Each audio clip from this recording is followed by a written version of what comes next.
మేము ఈ 2 నెలల క్రితము ఇజ్రాయెల్ దేశం వెళ్ళడం జరిగింది. ఇజ్రాయెల్ దేశంలో క్యాపిటల్ సిటీ అయిన టెల్ అవీవ్ అనే ఆ పట్టణానికి పరిచయ నిమిత్తం వెళ్ళాం. టెల్ అవీవ్ అనే పట్టణానికి వెళ్ళినప్పుడు అక్కడ షిలోహులో దేవుని మందిరము, మరి ఎక్కడైతే హన్నా వెళ్ళి ప్రార్థన చేసిందో దాన్ని షైలోహ్ అంటారు. ఆ షిలోహు అనే ప్రాంతానికి మేము వెళ్ళడం జరిగిందండి. షిలోహు అనే ప్రాంతానికి వెళ్ళినప్పుడు హన్నా చేసిన ప్రార్థన అదంతా కూడా అక్కడ వారు ఉంచారు. ఆ షిలోహులో దేవుని మందిరం ఇప్పుడైతే అది ధ్వంసం చేయబడింది, కానీ ఎక్కడ దేవుని మందిరం ఉండేదో దాని రిమైన్స్, కొన్ని శిథిలాలు ఆ ప్రాంతంలో మాకు కనబడ్డాయి. సరే షిలోహులోని దేవుని మందిరానికి హన్నా ఎందుకు వెళ్ళింది అని ఆలోచన చేస్తే, ఆమె గొడ్రాలుగా ఉంది, పిల్లల కొరకు ఆమె కనిపెడతా ఉంది.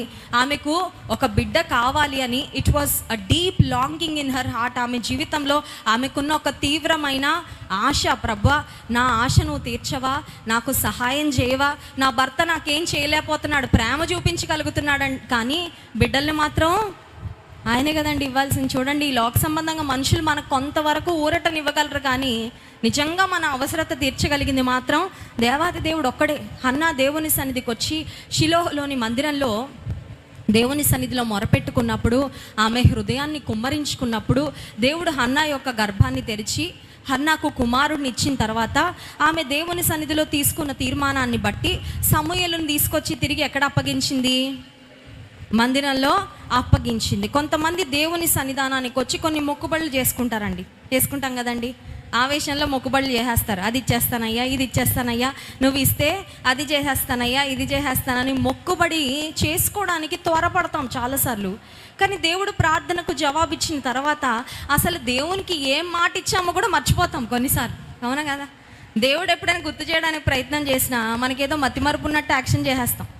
అవునయ్యా నీకేనా మాట ఇచ్చానా, ఏమో నేను ఇచ్చానని అనుకోవట్లేదులే అన్నట్లుగా దేవునికి ఏ మాట ఇచ్చామో చాలాసార్లు మర్చిపోతాం. ఇప్పుడు హన్నా నిజంగా తనకి బిడ్డలు లేనప్పుడు, దేవా నాకు ఒక కుమారుడిని ఇస్తే నీ సేవ కొరకు ఇస్తానని దేవుని సన్నిధిలో ఒప్పుకుంది. కానీ బిడ్డ పుట్టిన తర్వాత తల్లి హృదయం అంతా ఎక్కడుంది? ఇప్పుడు ఆ బిడ్డ చుట్టూ తిరుగుతూ ఉంటుంది. ఇంత మంచి బిడ్డని ఇచ్చేయాలా దేవుని సేవ కొరకు, ఇంత చక్కని కుమారుణ్ణి ఇచ్చేయాలా, ఇంత విధేయుడిని ఇచ్చేయాలా. ఇప్పుడు సాకులు చెప్పచ్చు ఏమనంటే, దేవా నాకు ఇవ్వాలని ఉంది కానీ వీడు రానంటున్నాడయ్యా కదండి. ఇప్పుడు ఎలా అంటే, ఇది సింపుల్గా చెప్పాలంటే చిన్న బాబుని తీసుకెళ్ళి హాస్టల్లో వదిలేసినట్టు. పెద్ద పిల్లలే హాస్టల్కి వెళ్ళరు కదండి. మేము వెళ్ళాం, మాకు అక్కడ ఫుడ్ బాగాదు, మాకు అది బాగాదు, ఇది బాగాదు, మాకు ఇంట్లోనే బాగుంది అంటారే. ఇప్పుడు బాలుడైన సమూయేలు షిలోహులోని మందిరంలో ఏలీ దగ్గర, యాజకుని దగ్గర మరి అక్కడ ఉండి పరిచర్య చేశాడంటే, ఈ తల్లి తన మనసును సిద్ధపరచుకుంది.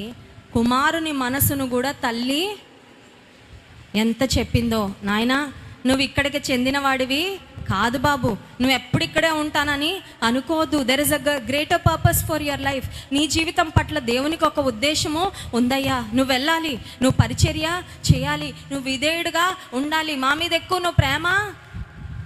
ఈ రోజుల్లో పెళ్ళిళ్ళయ్యాక కూడా తల్లులకి ఎంత ప్రేమ ఉంటుందో. కొంతమంది తల్లులు ఉంటారండి, కొడుకుని భార్యతో సమయం కూడా గడపనివ్వరు, అలాంటి తల్లులు ఉంటారు తెలుసా. కొంతమంది నాకు ఫోన్ చేసి ఏడుస్తూ ఉంటారు, అక్క నా కుటుంబంలో ఎలాంటి పరిస్థితి అంటే, పెళ్ళయింది కానీ నా భర్త తన తల్లి ఉంటే నాతో మాట్లాడను కూడా మాట్లాడాడు అక్క. ఎంత భయంకరమైన పరిస్థితి అండి. అలాంటప్పుడు పెళ్లి చేయకూడదు, అవునా కదా? కొడుకే కావాలంటే పెళ్లి చేయకమ్మా, నీ దగ్గర పెట్టుకోపోని. అంత ప్రేమ ఉంటే కొడుకుని పెళ్లి చేసినప్పుడు, వివాహం అయిన తర్వాత కొడుకు కోడలు ఆనందంగా ఉంటే నువ్వు ఆనందించాలా. రవ్వా నా కొడుకుని నా కోడల్ని దీవించయ్యా, వారిద్దరు క్షేమంగా ఉండాలయ్యా, వారిద్దరు ఐకమత్యంగా ఉండాలయ్యా, వారిద్దరు నీకోసం సాగిపోవాలయ్యా, వారి మధ్యలో ఏ మనస్పర్ధలు రాకూడదయ్యా అని నువ్వు ప్రార్థన చేయాలి, అవునా కదా? కొంతమంది చెల్లెమ్మలు నాకు ఫోన్ చేసి ఏడుస్తారు, అక్క మా అత్తగారు ముందు నా భర్త కనీసం నేను ఎవరో కూడా తెలియదు అన్నట్టు ప్రవర్తిస్తూ ఉంటాడు అక్క. నాకు చాలా బాధ కలుగుతుందండి. ఖచ్చితంగా అమ్మని, నాన్నని, తోబుట్టులందరినీ విడిచిపెట్టి మా వాళ్ళు అనుకొని వెళ్తుందే. ఇప్పుడు ఆ కోడలు వచ్చి బిడ్డల్ని ఎవరి కొరకు అంటదండి? భర్త కొరకు, భర్త ఇంటి వారి కొరకే కదా. నీ ఇంటి పేరు నిలబెట్టడానికి, నీ ఇంటి గౌరవాన్ని నిలబెట్టడానికి, నీ వంశాన్ని అభివృద్ధి చేయడానికి అమ్మాయి వచ్చినప్పుడు ఆమెను ఎంత చక్కగా ప్రేమించాలా, ఆదరించాలా. సో వివాహం అయిన తర్వాత ఒక కోడలు నీ ఇంటికి వస్తే నీ కోడలు కాదు కానీ నీ కూతురుగానే నీవు ప్రేమించాలా. హల్లెలూయా. కోడల్ని కూతురుగా ప్రేమించినప్పుడు కోడలు కూడా అత్తగారిని తల్లిలాగా ఖచ్చితంగా ప్రేమిస్తుందండి. కానీ కొంతమంది ఏమనుకుంటారంటే, ముందు ఆమెని అమ్మలా చూడమనండి, అప్పుడు నేను కాదండి, ఎవరికి వారమే. నేను ఒక కుమార్తెగా ప్రేమిస్తాను అని ప్రేమించగలిగితే ఆ కోడలు కూడా తల్లిలాగా ఖచ్చితంగా ప్రేమిస్తుంది. ఎందుకు ఈ మాట చెప్తున్నానంటే, ఇక్కడ హన్నా తన కుమారుని మనసుని సిద్ధపరుస్తా, బాబు నువ్వు నా దగ్గర ఉండాలని నాకు ఉందయ్యా, నువ్వు జీవితం అంతా నా ఇంట్లో ఉండాలని, నా కళ్ళ ఎదుట ఉండాలని నాకుంది, కానీ నేను దేవునితో ఇచ్చిన మాట ప్రాముఖ్యమైనది. నేను దేవునికి ఇచ్చిన మాట నేను నిలబెట్టుకోవాలి. నేను దేవుని ఎదుట అబద్ధికురాలిగా నేను ఉండనయ్యా. నువ్వు మందిరానికి వెళ్ళిపోవాలి, నీవు సేవ చెయ్యాలి అని కుమారుని ఎంత సిద్ధపరిచిందో మనకు తెలియదు. కానీ బైబిల్ అవన్నీ రాస్తే బైబిల్ గ్రంథం మన చేతిలో పట్టేంత గ్రంథంగా ఉండదండి, ఇంకా చాలా పెద్ద సైజ్ అయిపోద్ది. దేవుడు అందుకే ఏం అవసరమో, ఎంతవరకు అవసరమో అంతవరకు రాయించారు. అయితే ఇప్పుడు హన్నా తన కుమారుణ్ణి దేవుని సేవకి ఇచ్చాక హన్నా ఇంటిని దేవుడు ఖాళీగా పెట్టలేదండి. హన్నా ఇంటిని దేవుడు ఖాళీ చేయలా.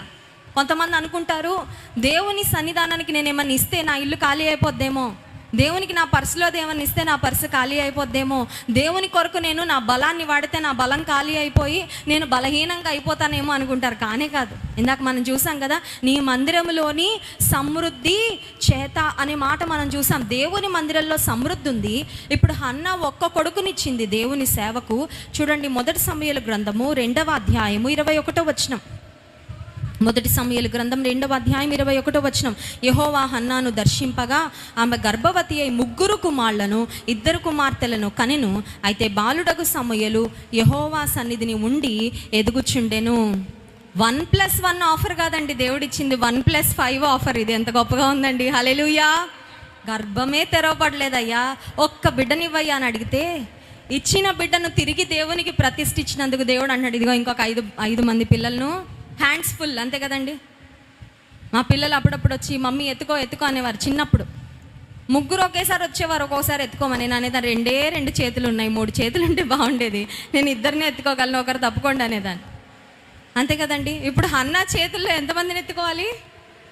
హ్యాండ్స్ ఫుల్ చేస్తాడండి. సమృద్ధి ఇచ్చాడా లేదా? ఇచ్చాడు. హల్లెలూయా. ఇక మొదటి కుమారుని గురించి, సమూయేలును గురించి చింతించే, బాధపడే, ఆలోచించే సమయమే లేదు. ఇంకా తల్లి ఫుల్ బిజీ అయిపోయింది 5గురిని చూసుకోవడంలో. దేవునికి నువ్వు ఇస్తే, దేవుని మీద నువ్వు ఆధారపడితే, దేవుని సన్నిధానాన్ని నువ్వు ప్రేమిస్తే, దేవుని సన్నిధానానికి వచ్చి అంగలారిస్తే నీకు సమృద్ధి ఇవ్వడా దేవుడు?